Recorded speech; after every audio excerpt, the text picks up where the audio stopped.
स्वप्नातील घर आणि हक्काचा व्यवसाय आता एकाच ठिकाणी. राहता साकूर येथील एअरपोर्ट रोडवर आम्ही घेऊन आलोय एक भव्य डेव्हलपमेंट प्रोजेक्ट इराज पार्क. आमची वैशिष्ट्ये: कलेक्टर एनए प्लॉट्स, बंगलोसाठी हक्काची जागा, कमर्शियल कॉम्प्लेक्स, मुख्य रस्त्याला लागून दुमजली गाळे, प्रशस्त 2 BHK व 3 BHK रो हाऊस आणि 2 BHK फ्लॅट स्कीम.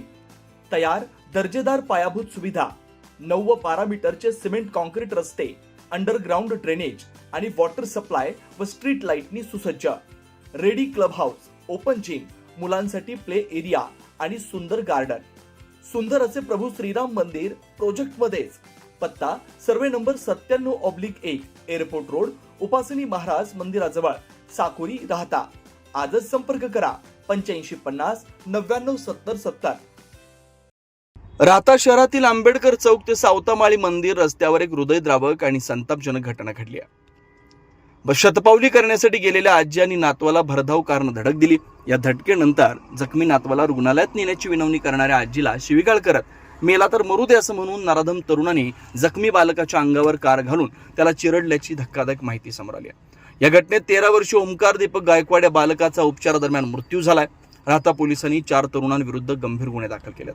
मिळालेल्या माहितीनुसार फिर्यादी पुष्पा पांडुरंग गायकवाड, वय 50, राहणार राहता, या दिनांक 7 मे 2026 रोजी रात्री 10:15च्या सुमारास त्यांचा नातू ओमकार याच्यासह जेवण झाल्यानंतर शतपावली करण्यासाठी घराबाहेर पडल्या होत्या. आंबेडकर चौक ते सावतामाळी मंदिर दरम्यान रणभोर यांच्या घरासमोरून जात असताना सदाफाळ गल्लीतून एका पांढऱ्या रंगाची अर्टिगा कार MS16 CC 0871 अत्यंत भरधाव वेगाने आली. या कारनं पुष्पा गायकवाडांनी ओमकार यांना जोराची धडक दिली. धडक बसल्यानंतर पुष्पा गायकवाड खाली पडल्याने ओमकार गंभीर जखमी झाला. यावेळी गाडीत बसलेले संस्कार विखे चालक गौरव भोसले, गोकुळ चिकणे आणि अमन पाववाला, सर्व राहणार राहता, यांनी गाडीच्या काचा खाली करून उलट फिर्यादीलाच दमदाटी सुरू केली.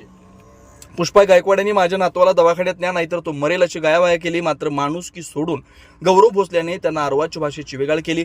आरोपींनी संगणमतानं हा मेला तर बरू दे, चल निघ इथून लवकर इथून असं म्हणत संस्कार विखे याला गाडी चालवण्याची चिथावणी केली. यानंतर आरोपीने रस्त्यावर जखमी अवस्थेत पडलेल्या ओमकारच्या अंगावरून पुन्हा गाडी नेली आणि तिथून पसार झाले. घटनेनंतर नातेवाईकांनी तातडीने ओमकारला शिर्डी येथील सुपर हॉस्पिटलमध्ये दाखल केलं. मात्र प्रकृती चिंताजनक असल्यानं डॉक्टरांनी त्याला नाशिकला हलवण्याचा सल्ला दिला. नाशिकच्या अशोका हॉस्पिटलमध्ये 1 दिवस उपचार केल्यानंतर आर्थिक परिस्थितीमुळे नातेवाईकांनी त्याला निरामय पुष्कर हॉस्पिटलमध्ये दाखल केलं. तिथं झुंज अपयशी ठरली आणि ओमकारचा मृत्यू झाला. नाशिक सिव्हिल हॉस्पिटलमध्ये शवविच्छेदन करून मृतदेह नातेवाईकांच्या ताब्यात देण्यात आला. आरोपी हे गुन्हेगारी प्रवृत्तीचे असून परिसरात त्यांची मोठी दहशत असल्याची माहिती फिर्यादीत देण्यात आली. तक्रार केल्यास जिवंत सोडणार नाही याची धमकी आरोपीने दिली होती.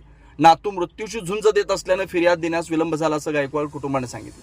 राहता पोलिसांनी या प्रकरणी गौरव भोसले, संस्कार विखे, गोकुळ चिकणे आणि अमन पाववाला याच्या विरुद्ध भारतीय न्याय संहिता कलम 105, 110 खुनाचा प्रयत्न, 352 शांतता भंग, 351 2 धमकावणं, 49 3 5 आणि मोटर वाहन कायदा कलम 184, 134 134 ब 177 नुसार गुन्हा दाखल केला. या घटनेमुळे संपूर्ण राहता परिसरात संतापाची लाट उसळली. या नराधम आरोपींवर कडक कारवाई करण्याची मागणी होते. पोलीस निरीक्षक नितीन चव्हाण यांच्या मार्गदर्शनाखाली PSI शरद लेंडे या प्रकरणाचा पुढील तपास करतात.